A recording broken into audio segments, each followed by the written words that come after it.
Oh, hey, Oh, good morning, good afternoon, everybody, depending on which part of this beautiful country that you're in. I am your host, Sheila Gunn Reid. You're watching Rebel Roundup. I'm on the wrong side of the screen, and I'm joined today by my lovely co-host and intrepid coworker, Tamara Ugolini in Coburg, Ontario.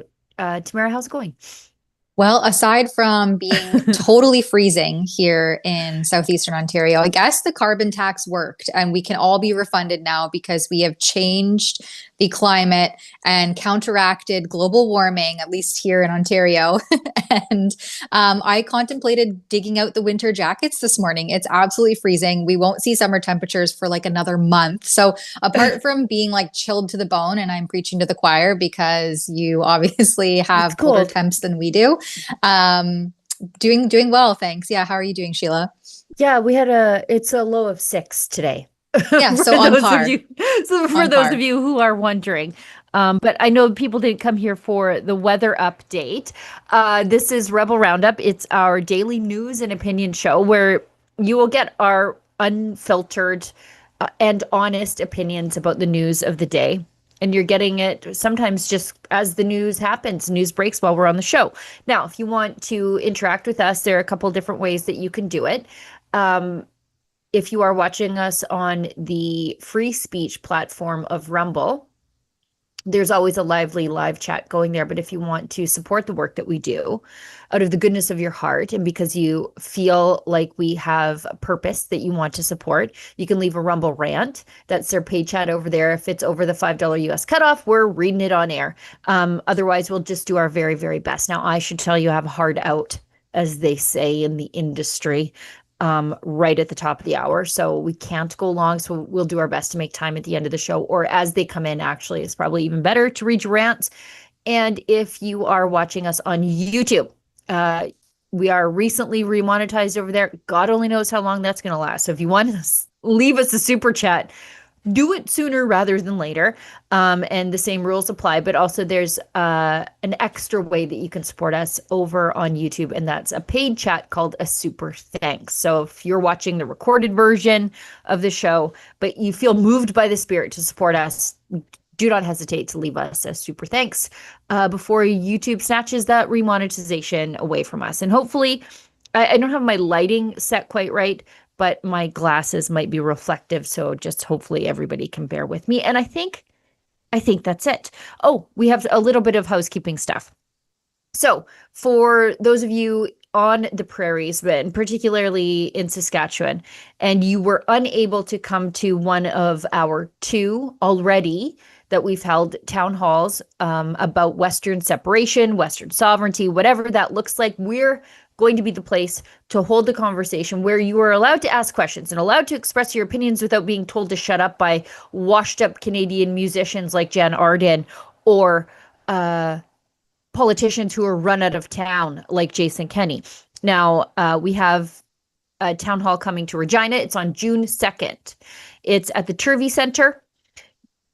To get details, go to donegettingscrewed.com. Tickets are not prohibitive at all. They're $5. But what I will tell you is that in Edmonton and in Calgary, they sold out really fast. And then I had a series of emails from people saying, Sheila, can you find a way to squeeze us in? And I just couldn't because I don't want to be in trouble with the fire department for breaking the fire code. So if you are thinking about it, uh, it's only $5 to hold your ticket. So, anyways, that's at donegettingscrewed.com and keep checking back there because we're planning more events. We're coming back to Alberta. We're just not ready to announce that quite yet. So I think those are the housekeeping stuff. Maybe Tamara, you want to talk about what Drea Humphrey's been up to. Yeah, well, that's the other item, top of mind and reaching a global audience are these Yeah. ostriches, this ostrich farm in British Columbia. So we've been providing extensive reporting. Our BC correspondent, Dre Humphrey, is there on the scene, quite literally camping out at this Yes. ostrich farm, awaiting the heavy hand of the Canadian Food and Inspection Agency, the CFIA. So we've been reporting on that at savetheostriches.com. So far, fingers crossed, the ostriches are saved. For how long, we're not sure. Yeah. It's basically just a waiting game. There are a whole host of people who are also camping Characters. out. Yes, a whole host of individuals camped out also at the farm awaiting the CFIA to see if they will end up coming to the farm and slaughtering these healthy, robust, immune holding ostriches, in the wake of the bird flu and the avian influenza talks and fear mongering that's happening. So we will get into some updates, and like Sheila mentioned, perhaps live updates will happen as we're on the air here. So we'll keep our ear to the ground on that as we continue on, but we'll come back to saving the ostriches and Drea's coverage there towards the end of the show. First and foremost, we have an article here and an event that broke out last night. Absolutely horrific. Yeah. A suspect who's since been detained, shouted "Free Palestine" after shooting 2 Israeli diplomats dead in Washington. The event, as I mentioned, left 2 dead and has now prompted an internal investigation as to what exactly happened. And upon the arrest of this person, they're literally shouting "Free Palestine" because this is how radicalized that has become. Sheila, you have more information? Well, I don't really have any more information that is rather than is out there. But this was at an event hosted by the American Jewish Committee, and a private event. A private event. We're wondering, I think a lot of people are wondering how this person got in there. And it sounds like he was in there for at least 15 minutes. This could have been a lot worse than it was. And I hate saying it could have been a lot worse than it was because 2 innocent people are dead because this lunatic thought they were Jews. Now, as it turns out, they are I don't know how I would describe them. Pro-Israel Christians, I guess, is how they would be described. And it, according to reports, the attacker allegedly has been identified by authorities as 30-year-old Elias Rodriguez from Chicago. And he was reportedly observed pacing back and forth outside the museum before he went up to a group of people leaving the building, including the 2 victims, and started shooting. The Israeli ambassador to the U.S., Yaakov Leiter, said the victims were a young couple about to be engaged, saying the man had purchased a ring this week with the intent to propose next week in Jerusalem. Actually, I think we might even have video. It's linked in the Rebel News article of the Israeli ambassador. Just this is a heartbreaking situation, but this is the radicalism that is rampant on the streets, not just of the United States, but in Canada's most diverse city, Toronto. Thank you. Really what I have to say this evening is thank you, Mayor, to your amazing staff, Attorney General, Ms. Bondi, Chief Attorney for Washington, Judge Janine Pirro. Oh. The couple that was gunned down tonight in the name of Free Palestine. It's a young couple about to be engaged. The young man purchased a ring this week with the intention of proposing to his girlfriend next week in Jerusalem. They were a beautiful couple who came to enjoy an evening in Washington's Cultural Center. I will say this: we are a resilient people. The people of Israel are resilient people, and the people of the United States of America are resilient people. Together we won't be afraid, together we'll stand, and we're going to overcome moral depravity of people who think that they're going to achieve political gains through murder. On the way in, Ms. Bondi was kind enough to hand me the phone. On the other line was the President of the United States, Donald Trump, who told me that his administration is going to do everything it can possibly do to fight and end anti-Semitism, and the hatred that's being directed, the demonization and delegitimization of the State of Israel. Together with President Trump, our Prime Minister, Benjamin Netanyahu, will stand together tall and firm, and we will confront this moral depravity without fear and with determination. And now we'll turn to taking care of the families of these two victims. And again, I think the American administration, and the city of Washington, and the law enforcement officers who are on this case are going to get to the bottom of it and bring justice to this city and to the people of Washington, and the United States, and the people of Israel who are here feeling confident and safe in the city of Washington and around the United States of America. Thank you. All right. So I just dug around on Reuters for what they know about Elias Rodriguez, who is still alive. He's the single lone suspect in the shootings. Rodriguez, as I said, is 30, lived in Chicago. He chanted "Free Palestine" while in custody. So we know this is politically and religiously motivated. Attorney General Pam Bondi said he acted alone so far. The FBI is aware of writings allegedly authored by Rodriguez. This guy has a manifesto. Now, unlike the manifestos of other shooters, like the attempted Trump shooters, I think that FBI Director Dan Bongino is going to let people know what it actually said instead of leaving people to speculate on the motives here. I think we all know the motives. The shooter was briefly affiliated with the far left group in Chicago, the Party for Socialism and Liberation. The group says now it rejects any association with the shooting. Okay, but he was one of yours till he acted on the violence. And if you're wondering what global intifada means, this is it. Like this is what they mean by global intifada, the global uprising. Rodriguez worked at a healthcare nonprofit, the American Osteopathic Information Association. He's just so textbook left-wing. He was an oral history researcher at the History Makers, a nonprofit dedicated to preserving African American stories.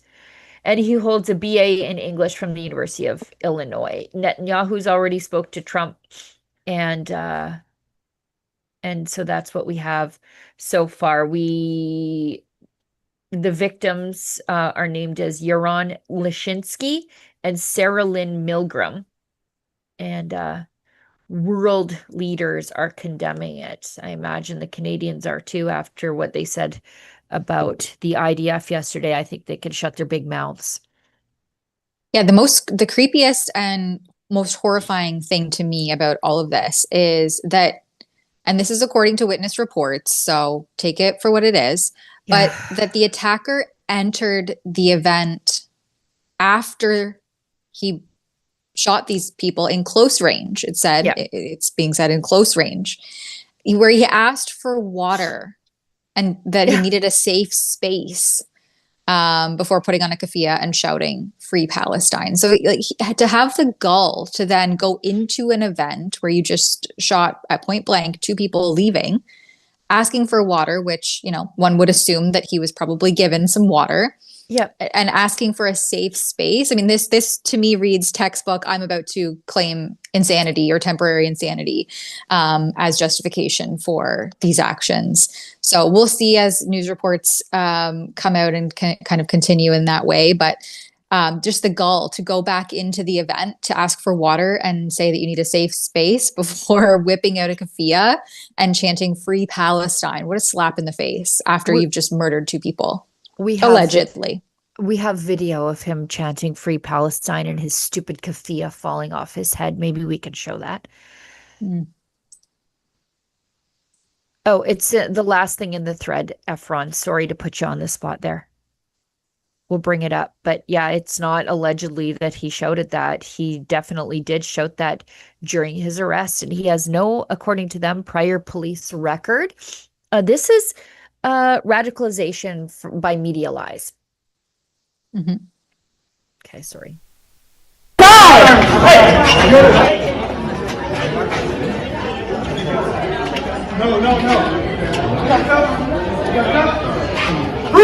free Palestine!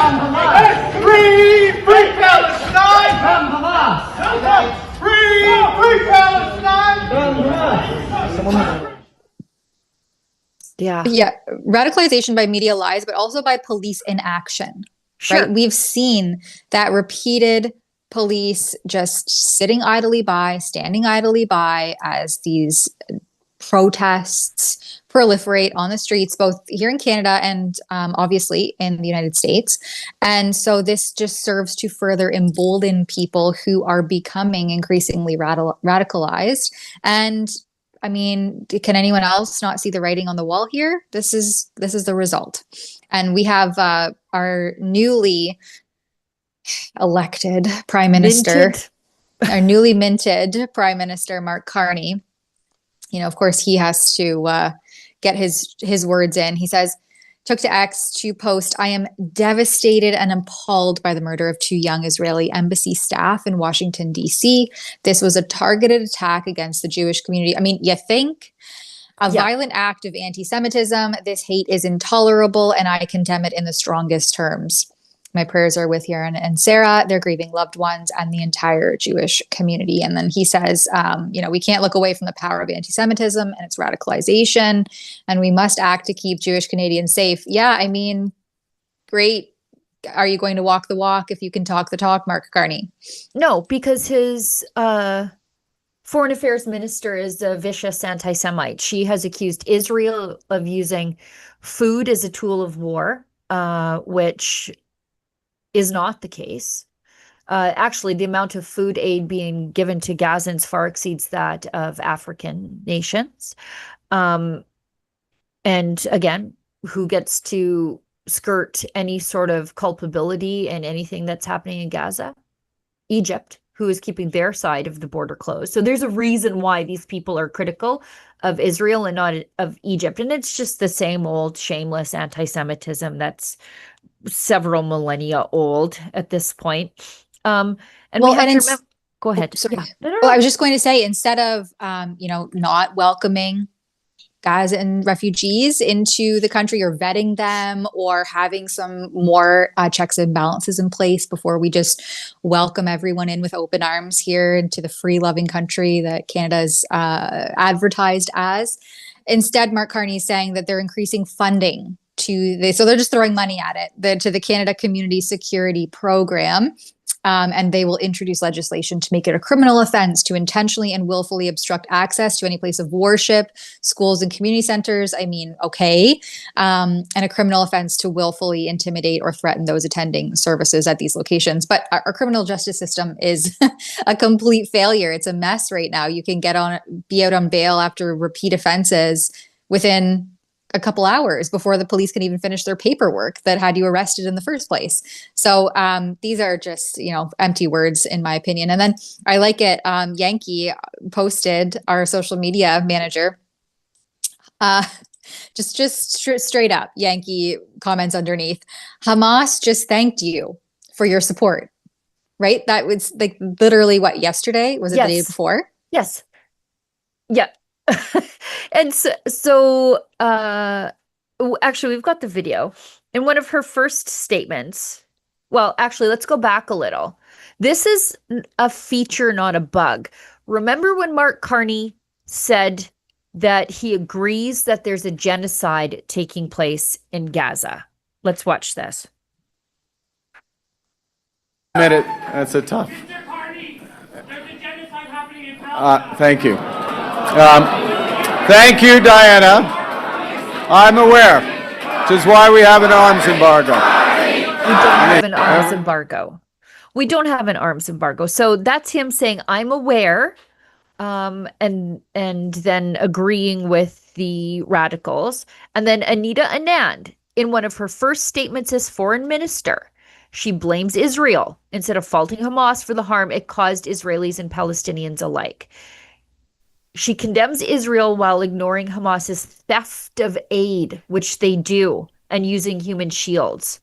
And if if in case you think this is just people who are being anti-Muslim, the UAE diplomats agree that Hamas and the Muslim and their Muslim Brotherhood enablers are stealing foreign aid, and they figured out the numbers. Let's watch that, and I'll dig up that tweet. Israel's blocking food and aid to Gaza. What do you think of that decision? And is the Canadian government doing anything to stop that? We cannot allow the continued use of food as a political tool. The Prime Minister has been very clear about that. Over 50,000 people have died as a result of the aggression caused against the Palestinian and the Gazan people in Palestine. And using food as a political tool is simply unacceptable. And we need to continue to work towards a ceasefire. We need to ensure that we have a two-state solution, and Canada will continue to maintain that position. All right, so I was able to find that because she says Israel is using food as a tool of war. That's the first thing she said. First of all, you should not be expected to feed your enemies. That's crazy. They are holding Israeli hostages and starving them. They have we don't have the remains of a Canadian back yet who was killed in the terror attacks, but the UAE gets it right. Amjad Taha, he's a Emirati researcher. He says since October 7th, 2023, Gaza has received more than 300,000 metric tons of humanitarian aid delivered through over 22,000 trucks to a population of just 2.1 million. That translates to roughly 143 kilograms of aid per person in just a few months. Assuming an average of 3,500 calories per kilogram of food, which is the standard for calorie-dense emergency rations, this aid contains more than 1.05 trillion calories in total, with Gaza's population requiring about 4.2 billion calories per day based on a 2,000 calorie daily diet per person. And that's like, men versus children. You take the mean. This aid alone could feed the entire population for over 250 consecutive days with 3 full meals a day and room for dessert. Put differently, if the intake increased to 4 heavy meals per day, which far exceeds any humanitarian minimum, the people of Gaza would still be covered for roughly 190 days. Then he goes to compare it to European cities. They're actually receiving more calories than normal Europeans would consume. And he points to other people facing actual humanitarian crises like the South Sudan. 6.3 million people facing urgent food security receives less than 1/4 of Gaza's per capita aid. Somalia, with over 7 million in need, receives even less, with estimates showing less than $30 worth of aid per capita, compared to Gaza's $133 per person. Chad, Niger, and Burkina Faso receive figures so low they do not even reach the global minimum. And so he said, if we turn Gaza into a metaphorical restaurant, it's essentially receiving 400 supply trucks per day, delivering gourmet-level logistics to every street, while war-torn regions of Africa are left to scavenge for leaves and sip contaminated water, completely abandoned by headlines and hashtags. He said this is no longer about hunger, it's about overfeeding a narrative. And basically, he says that it is anti-Semitism, which it is, because he's the only person, I think, who has ever actually compared the level of food aid being received by Gazans versus everybody else in the rest of the world that nobody seems to care about right now. Because why? Because you can't blame the Israelis for the other hunger problems. Yeah, and we have a media who hyper focuses on certain conflicts and simultaneously ignores others. But what good is food aid when it's being stolen and hoarded by a terrorist organization? Yeah. Yeah. All right. Up next, we have a little bit more on that topic. So we covered Anita Anand, and then she pivots in a way last night, and similar to Mark Carney, aligns herself with his remarks, sends her thoughts to the families of the victims and the Jewish community, and then just makes one small little sentence here: anti-Semitism and the violence and fear it brings are beyond deplorable and must stop. So yeah, but Anand, sorry, this isn't on the list, but I want to talk about it because it's just driving me crazy from last night. Because the IDF had to issue a statement thanks to the misinformation from the foreign affairs minister, which carries on the problems with misinformation about Israelis from Canada's foreign affairs minister. We cannot forget that Melanie Joly accused the IDF of bombing a hospital when it was a misfired Hezbollah rocket. She should not open her mouth about Israeli diplomatic staff because she, I think, has put a target on them after, and she wants to summon Israel's ambassador to convey Canada's serious concerns, and they expect a full investigation after she says shots were fired in the vicinity of I guess, foreign affairs personnel who are part of a delegation in the West Bank. Let's call it what it is. It's a province of Israel, Judea and Samaria. The IDF fired shots in their vicinity. Now, the IDF clarifies, because this makes it seem like the IDF is shooting at Canadian diplomats. And now Israel's ambassador has been called to answer for it. That's not at all what happened. First of all, they're in Ramallah. That's under Palestinian control. They're there. They wandered away from where they were supposed to be, where they could be kept safe. And so the IDF fired shots in the air to get their attention, saying, hey, you stupid little Western lemmings, you're in a war zone. Stay where you're supposed to be. Potentially saving the lives of these Western diplomats who could have been kidnapped, by the way. They have no problem kidnapping Canadians and killing kidnapped Canadians. And Anita Anand goes on Twitter and makes a big deal out of it, as though the IDF were the problem here and not the people saving the lives of her stupid diplomats. Yeah, and here in Canada, we have over the weekend these protesters, Free Palestine, blocking ambulances from reaching children, while Toronto police, again, just kind of sit idly by and watch it all unfold.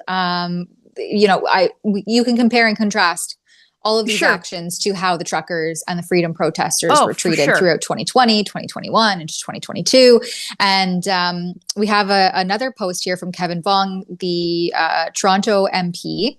Independent MP. Independent. Former. Now, he didn't run again. I hope he goes on to great things. But he says of the shooter, this man was not born hateful. He was taught to hate.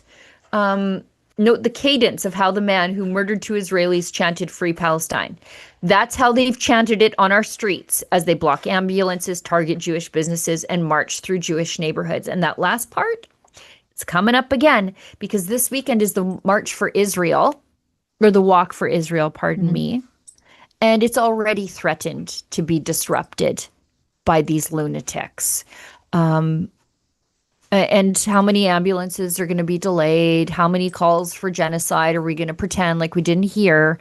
And while Carney and Anand continue to clutch pearls about how they hate anti-Semitism, but either whip it up, as is the case with Anand, saying crazy things about the IDF and crazy things about Israel using food as a weapon of war, which is completely untrue. And turning, have we heard a statement from a single Toronto Liberal MP about the blocking of that ambulance?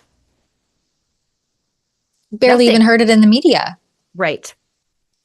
And I think you probably touched on it in yesterday's live stream, but the Toronto police said, something about we could assess the victim and and it's like, how do you assess someone from 8 blocks away?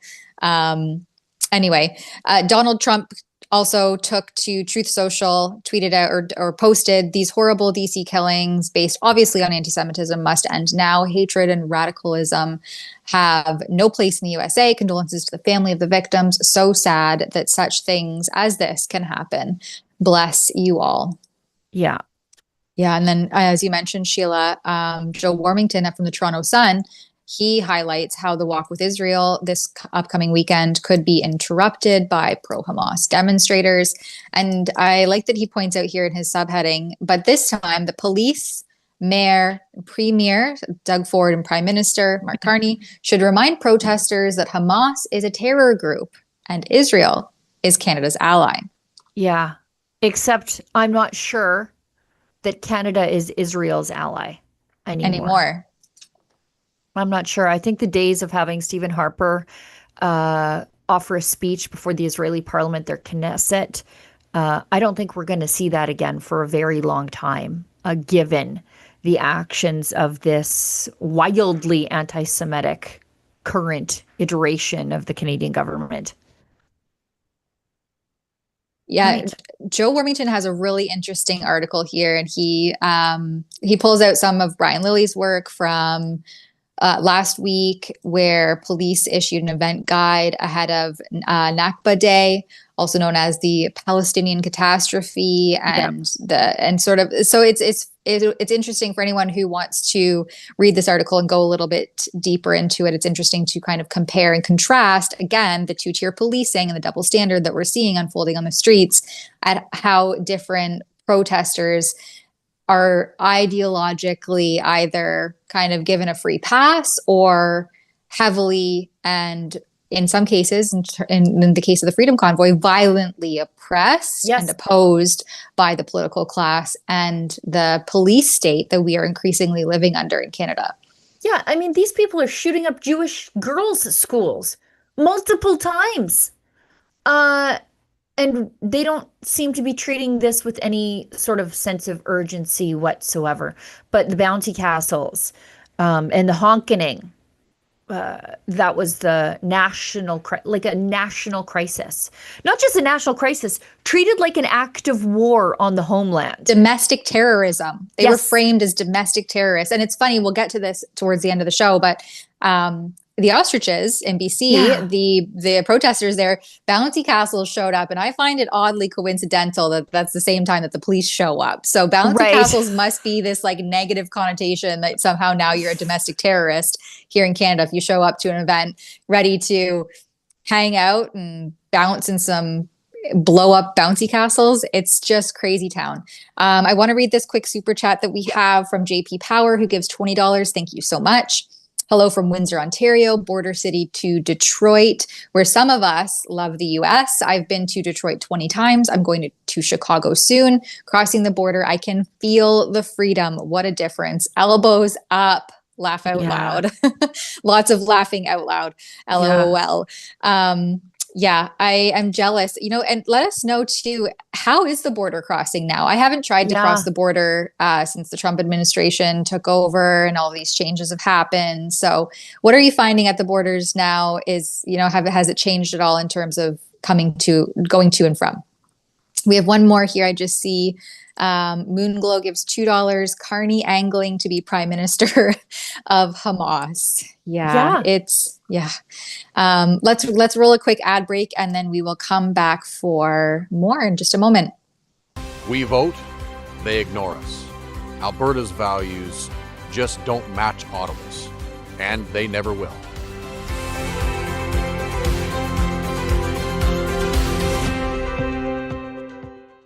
What if governments are trying to reinvent the wheel when the greatest teacher of all times has already laid out the perfect blueprint for a constitution for a kingdom of love, faith, and freedom? Introducing the Kingdom of Heaven Freedom Passport. This special edition Freedom Passport captures the foundational truths of love, ethics, and freedom for all. It's a powerful reminder of Jesus' call to love one another and to be part of something bigger that you can carry with you every day. Join the movement, share the truth, and spread the love with your family and friends. Get your Kingdom of Heaven Freedom Passport at freedompassport.ca. And right now, all orders in North America come with free shipping and a free downloadable song with every purchase. Do you agree with me? It is time to make Canada great again. And that is why we at Rebel News have teamed up with MCGA Hats to introduce, the fashion sensation of 2025. Oh, and by the way, these beautiful hats, they are made in Canada. We don't rely on cheap imports coming over from China. So what are you waiting for, folks? Show your pride. This is the perfect thing for a patriot to wear, or maybe there's a patriot in your life that you would like to gift such a hat. Please go to mcgahats.ca. That's mcgahats.ca. Don't be shy about it. Wear this cap. Let everybody know you want to make Canada great again. Yeah, we do. Filmed in the CBC Radio Canada courtyard. How fitting. Let's get into some of the economic numbers for Canada. I was elbows up in the Fraser Institute press releases this morning. Elbows deep into it. Yep. And so we'll just breeze through some of this. They're closely related, but I just didn't want to discombobulate everybody by putting it all in one piece. First thing, Canada's emissions cap could kill 100,000 jobs while China continues to build coal plants.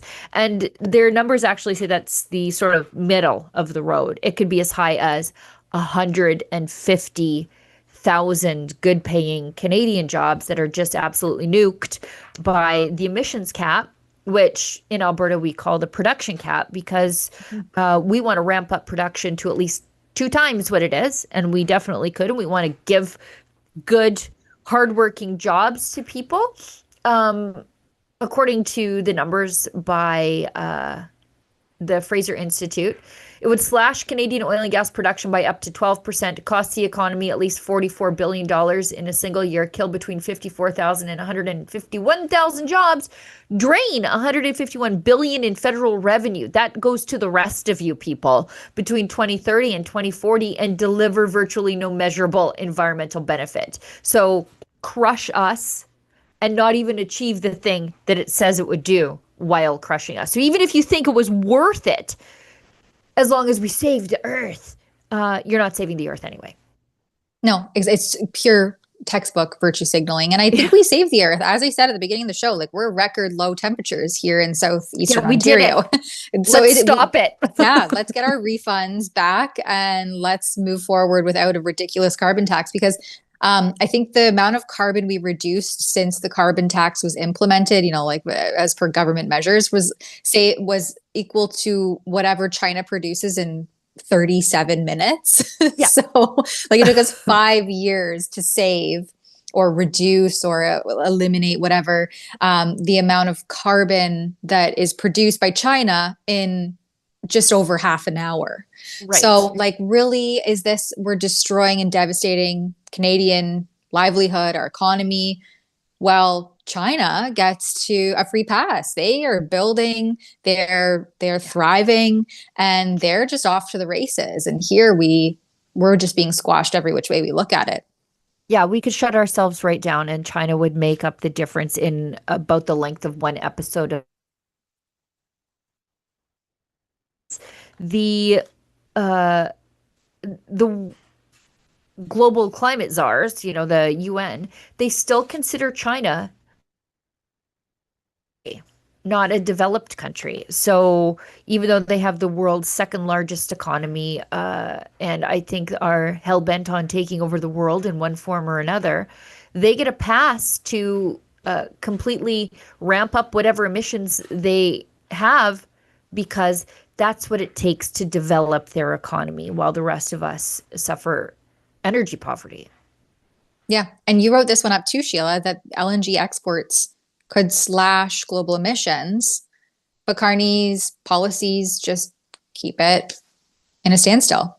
Yeah, I mean, Canadian LNG exports could slash global emissions by 630 megatons. So seriously, I don't think that carbon dioxide is a pollutant. I don't believe that. As a farmer, I know that's not true.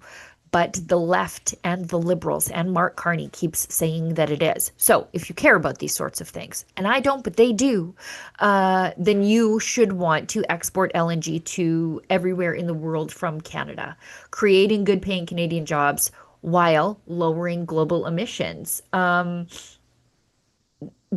as you know, the Liberal government has said that there is no business case for Canadian LNG. They said that to Japan at least twice when they came hat in hand looking for LNG. And they need LNG. They're going to get it from somewhere. And guess what? They're getting it from the United States now instead of us. And we would love to sell it to China, but they will buy it from the likes of Australia before us. We want to get, like, look, if you want Europe to be less dependent on Russia, one of the ways you do that is sell Canadian liquefied natural gas to Europe instead of Europe buying it from Russia's Gazprom, if you care about those things. And again, the liberals tell me they care about fighting a Russian aggression. Well, this is one way you do it. But they actually, I think, hate Alberta more than they hate the Russians, which is crazy because they really hate the Russians so much so that they applauded a Nazi in the House of Commons. Yeah, and we're seeing these net zero initiatives being abandoned Yeah. at every which way. And that recently has become quite clear when the Canada Pension Plan, this comes from the Globe and Mail, abandoned its net zero target. It abandoned its net zero carbon emission target, becoming the latest large business to backtrack on environmental commitments over legal uncertainty. It says the Canadian Pension Plan manages $714 billion on behalf of Canadians, and instituted its goal in 2022, saying it would invest heavily in decarbonizing high-emitting sectors and double its green holdings within 8 years. And then it announced that it was revoking that net zero target on Wednesday, just yesterday. Aren't they heavily invested in Tesla too? Like, while they're all like, elbows up, our relationship with the Americans is over there, a bunch of fascists. And can you even believe that Elon Musk letting people speak their minds unrestricted on the internet? We're going to have to do something about that with the new Bill C-63. But I believe they're heavily invested in Tesla also, knowing that it is a good bang for the buck for Canadians. But this actually is part of a global trend away from these I guess the ESG policies, environmental and sustainability goals. For example, New Zealand, not one for being level-headed when it comes to these sorts of things. They are abandoning Jacinda Ardern's net zero push. And she was sort of the same as the Canadian government on this issue. Jacinda Ardern in 2018 announced a policy, and she said that the world has moved on from fossil fuels. Well, the lie detector test determined that wasn't true, as they say on the Maury Povich show, because the new finance minister has announced plans to expand offshore gas fields in New Zealand. So maybe they didn't move on from it. And it's risky. It's risky, this investment strategy. This is why the Canadian Pension Plan and Canada's largest financial institution earlier this year, maybe it was the end of last year, the Royal Bank of Canada also pulled out of these net zero decarbonization initiatives. In this article from the Globe and Mail, it said that it noted the changes. It touted a 41% decline in the carbon footprint of its extensive investment portfolio since 2020, but that the investment decisions are misaligned with their investment strategy, and to avoid that risk and to remain focused on delivering results, not managing legal uncertainty, we've made the decision to no longer maintain a net zero by 2050 commitment. Yeah, it should be misaligned because you're supposed to be in the business of making people money with their investments. Like that is your priority. And so if you are investing in renewables, which are expensive, only work with government subsidies and result in higher prices, then yeah, I feel like that's misaligned with the bank's goals. It's just, I feel like they're recognizing this stuff a little bit too late. And for years and years, the government said, "Oh, we must pursue net zero." And it's not just us. Look at even the big banks are doing it. So they were used as like cover for the government to make everything cost more for us. And now I feel like they're coming to Jesus a little too late. Yeah, and we have reliable, consistent energy in LNG that and coal too, by the way. is not just continues to be sidelined and sidestepped. Worth mentioning too, liberal boomers lined up for Carney, those who have fallen for the elbows up and the green energy psyop. Well, now their grandkids are lining up at food banks. As you wrote here, Sheila, food insecurity across Canada has skyrocketed in recent years under the Liberal government. These numbers are absolutely staggering from Statistics Canada, up pretty much twofold in 3 years. Yeah. In 2021. Sorry, go ahead. No, I ran the numbers. And I said Liberal boomers lined up for Carney. Now their grandkids are lining up at the food bank. In 2021, 5.8 million Canadians lived in food insecure households. By 2024, that number is 10 million. Mm-hmm. So 1 in 4 Canadians can't afford to eat properly. But again, we're worried about Palestinian food aid. Among children, 1 in 3 now live in food insecure homes. That's 2.5 million kids across the country. That is an absolute full-blown crisis. So these guys got their pensions, their grandkids maybe get the no-name craft dinner. And they won't shut up about, have you noticed that? They won't shut up about child poverty, but under their numbers, record numbers of kids are going to school hungry. And who's not going to report on it the way that they should? The mainstream media. Why? Because their fridges are full, thanks to Mark Carney. Right. And I mean, they will probably benefit one day from one of these pensions. Oh, for sure. Sure. Okay, let's quickly get into some of Drea's reporting because it deserves a whole show and segment of its own. I'm sure that Drea will have so much to unpack with us when she gets back from visiting this farm. But as I mentioned, SaveTheOstriches.com is where you can find all of her reports and support Drea's work. She's literally rented a camper van and is camping out on scene, on site, to be there and to share with be the viewers and our eyes and ears on the ground at this farm in is it Edgewood, British Columbia, BC. And these ostriches are research ostriches. They work in conjunction with a university in Japan, and for those animal rights activists out there, of which I am not one, but these birds the birds themselves are not really being experimented on. It's their eggs. And they're using these birds who were exposed and who are clear of avian flu. They do not have avian flu. They're used to develop avian flu antibodies in hopes of finding a vaccine. And so they want to get rid of these birds for a couple of different reasons. According to the CFIA, it's to protect the other flocks, but everybody's exposed to migratory birds. So that is sort of debunked. Then it was ducks that originally, migratory ducks that originally brought the avian flu into this flock. So who's to say it's not going to happen again? Exactly. And they already have robust natural immunity. Right. And so we can't have people thinking that natural immunity is still a thing. Or that it's safe. After we got through COVID and we just forgot about that. But also there's a big Moderna vaccine that's being developed. And so I think part of that is protect the investment in Moderna's vaccine. And again, the mRNA platform specifically. Yes. And again, if these birds were a danger, it's been 5 months since the first cull order came through.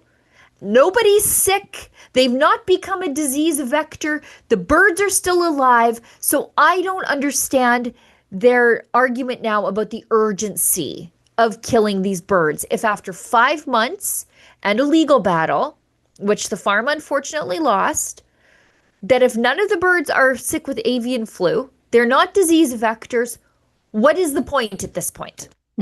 Well, and they lost in a way, but there has been a few wins for the farm along the way. Sure.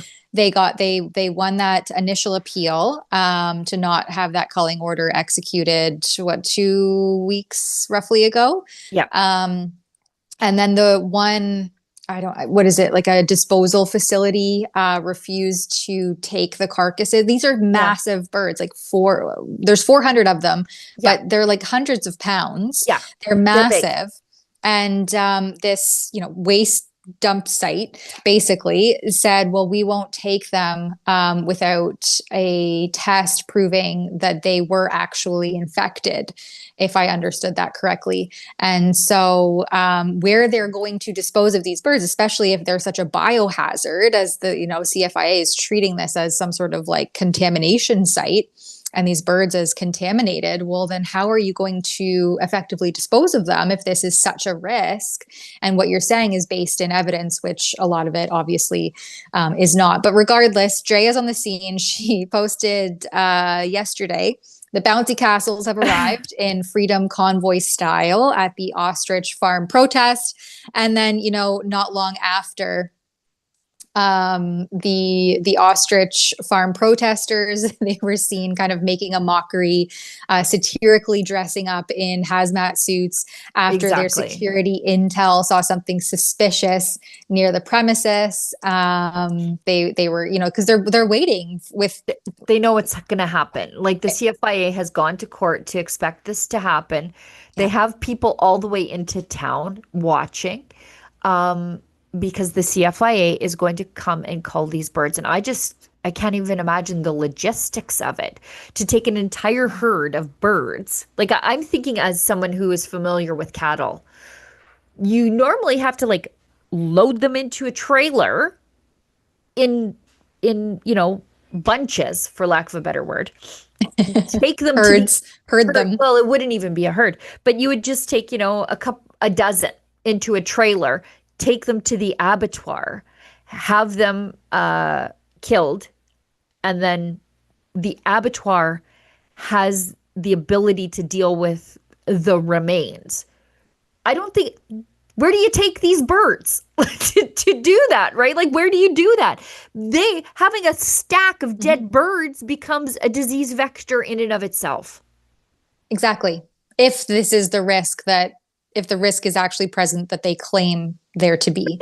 Having a stack of 400 decomposing birds becomes a bit of a disease vector for other things and a attraction for rats. Also. Yeah, which is a whole other disease vector in and of itself.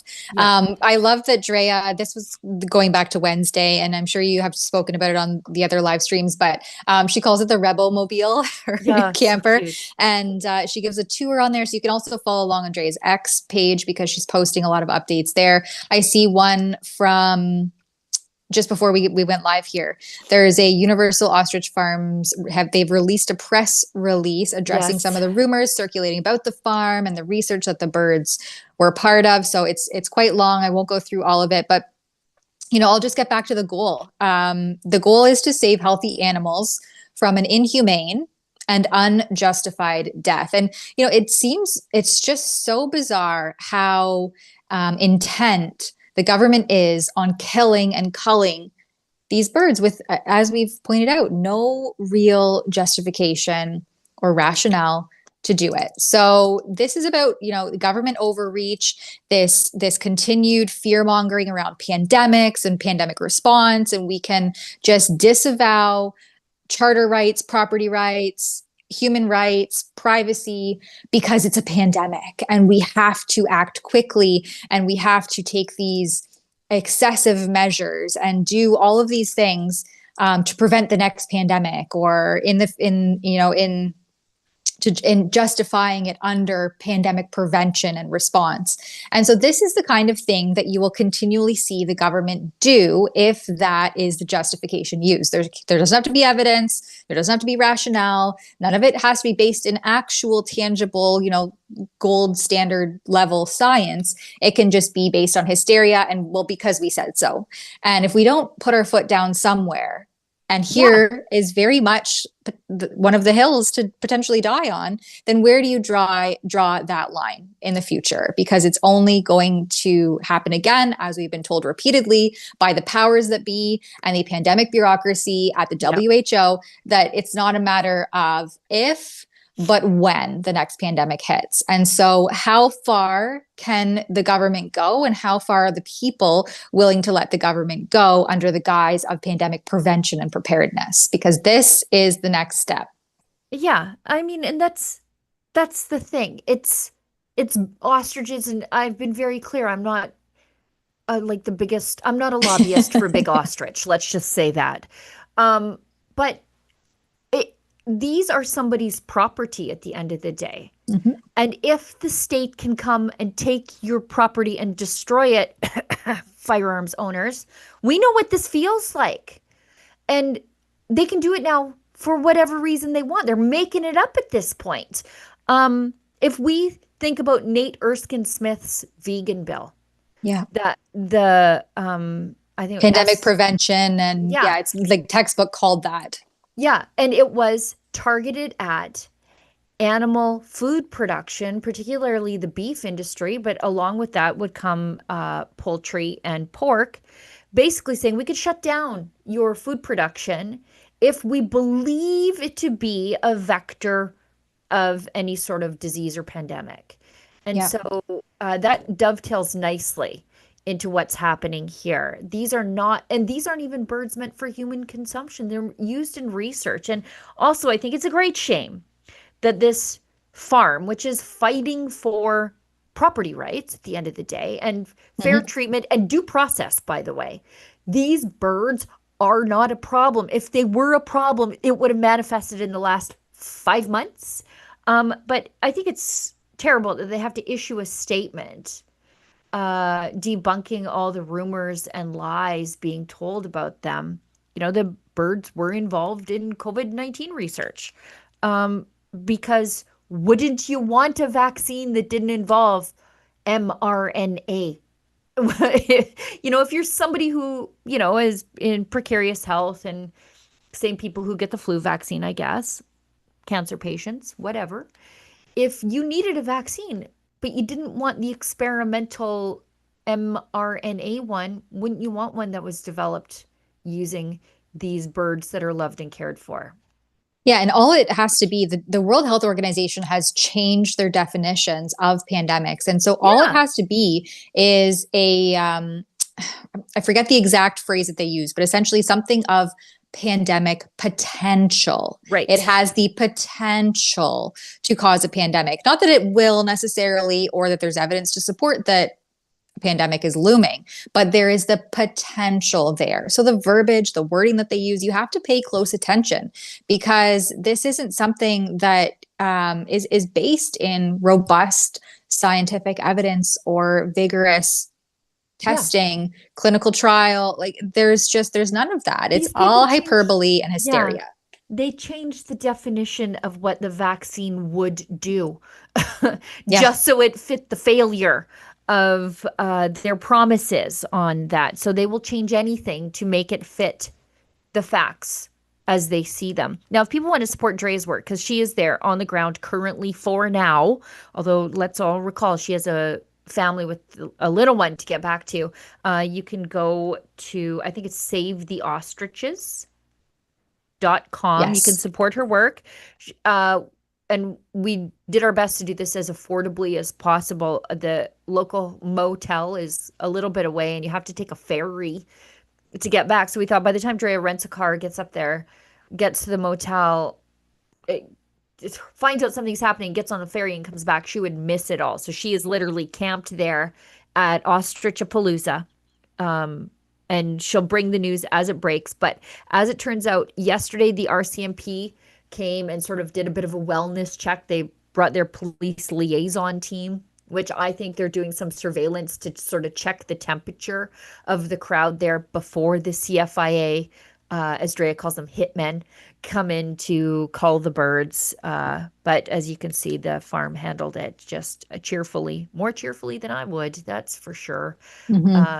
So if something happens today, tomorrow. Maybe even the next day, we'll know. Drea will bring us the news.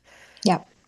Okay, I know we had a hard stop at 2 p.m. Eastern, so we're at the top of the hour now. We will end off with our daily dose of cringe. So we'll just highlight some of the cringe and then we'll end off on that video. So before we head into that, I just want to say thank you to all of our viewers and all of our supporters for your continued support, for all of the super chats, for everyone behind the scenes that made this live stream possible, made sure that the links were clickable and everything was seamless to get you the news of the day. Thanks to everybody. And this is posted here on X by Van City News. Oh, God. And it's a clip, a 45-second clip of and the title is "The Absolute State of the Modern Day RCMP." I'm so sorry for the good cops. I have this little thing in my office from a cop I know and love. And I'm just so sorry for all the good cops out there who have to look at this and realize that this is the organization that they're in. Well, guys, I'm sorry. And before we end off, because we'll end off on the video, we won't come back. But this video starts off at the school resource. The school resource officer. So I don't know what school this is, but I assume that it's somewhere in Vancouver since this is Van City News. And you'll see about halfway through that the RCMP officer is air humping while standing on what are either desks or a school cafeteria. This is just wildly inappropriate behavior, in my opinion. And it makes me question, coming into June, Pride Month, is this an RCMP officer who's like an RCMP liaison in the day and then a drag queen at night? Like, what is even going on in the state of policing in Canada? But here you have it. We'll end off on our daily dose of cringe. Thanks to everybody. See you same time and place tomorrow. Do you know the Muffin Man? Oh, do you know the Muffin Man? Oh, do you know the Muffin Man?